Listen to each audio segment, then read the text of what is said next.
Hello and welcome to a Smurd P video, and today we have Mighty Morphin Power Rangers Teenage Mutant Ninja Turtles crossover, and this is the homage variant. I'm not sure of. It's got Kim's bow and arrow, but it's got April O'Neil on there, so I'm presuming it's a turtle cover, which I have no clue on because I've never collected turtles in my entire life. One of you clever clogs who does, let me know, because I'm always interested in these things. So this is the second outing. This is round 2 of this, and the last crossover did leave very nicely a way for them to do a volume 2 quite easily, and I enjoyed volume 1, so I'm looking forward to volume 2.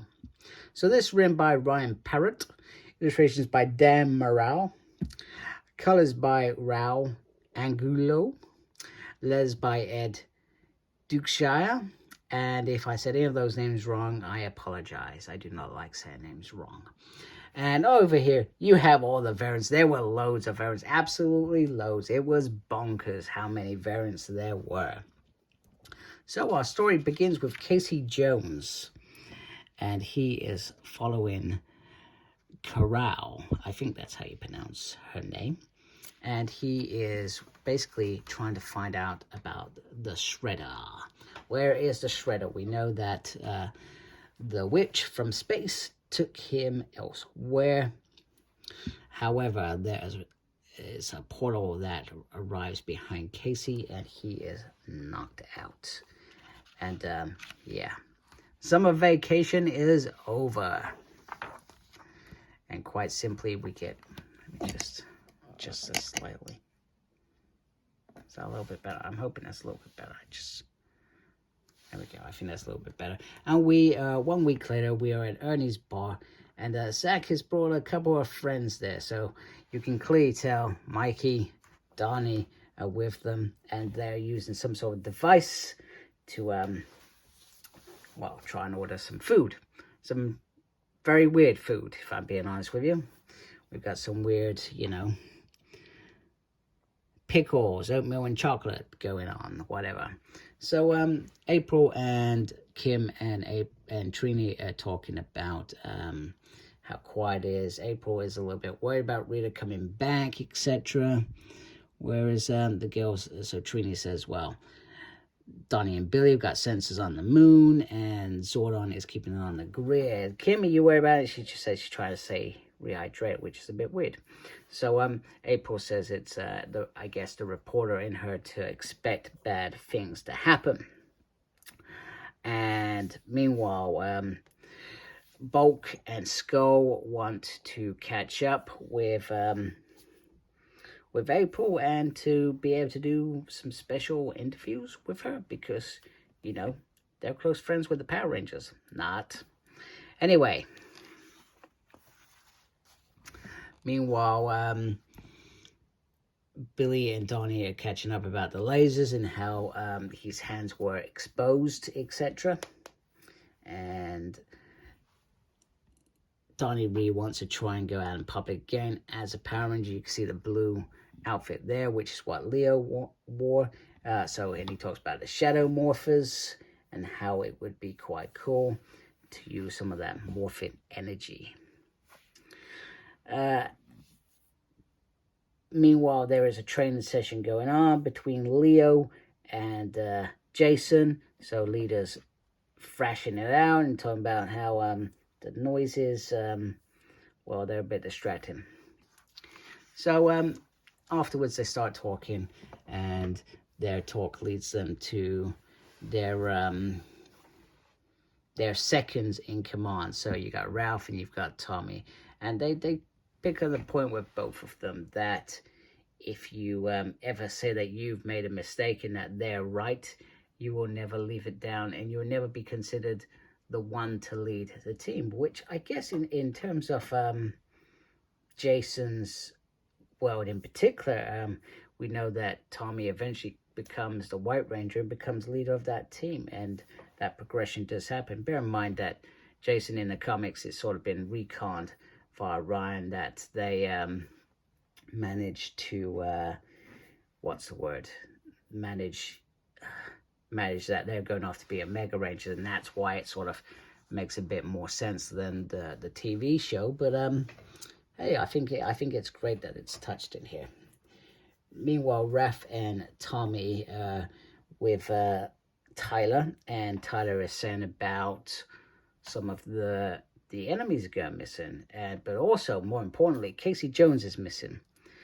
So there's some weird so they're trying to do a little bit of investigation into what's going on, and that takes them into the sewers, where they are confronted by a creature, and they are trying to say, back off, green demons. And we soon learned that actually it's not about Raphael for once.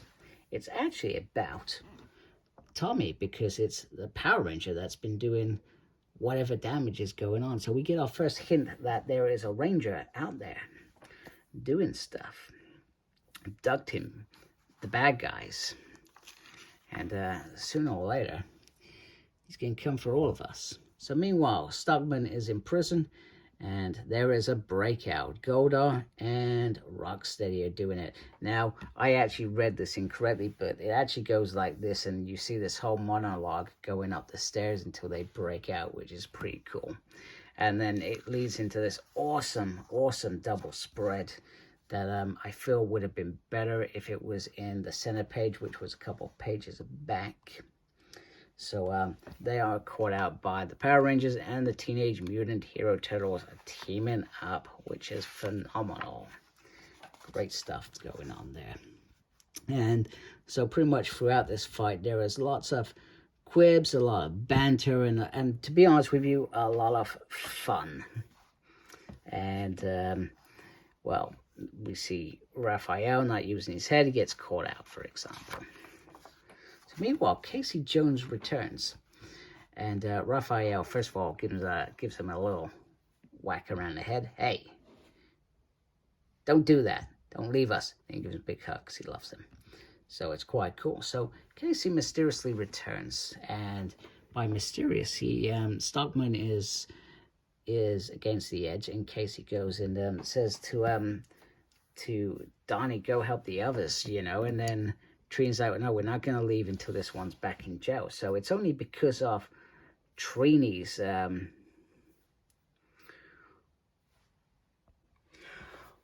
okay, let me apologize. I had a work call that I had to stop my recording. These things happen, and this isn't my livelihood. This is something fun that I like to do in my spare time. So anyway, I forgot where I was. So Casey decides to knock Donnie out, much to Trini's dismay, and then he does the coolest thing. It's not Morphin time, by the way. Embracing chaos, power up. That's pretty cool. Power extreme. God.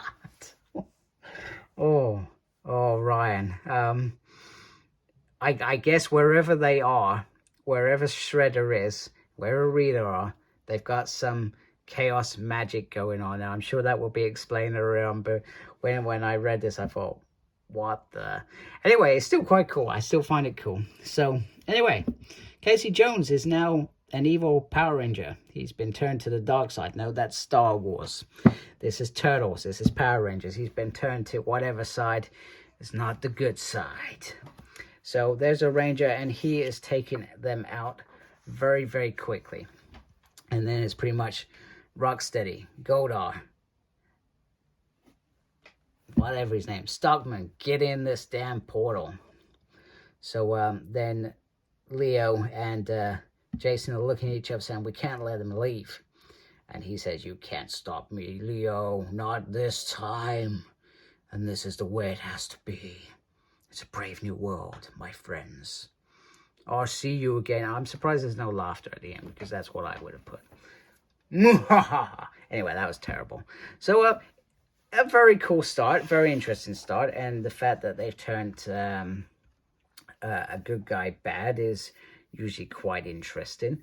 I say it's interesting because they sort of did something similar. They made us believe that Tommy was a bad guy in that first issue, so very interesting. Although with Casey, I feel like he has actually been controlled or manipulated or whatever it is they're doing. They've clearly done it.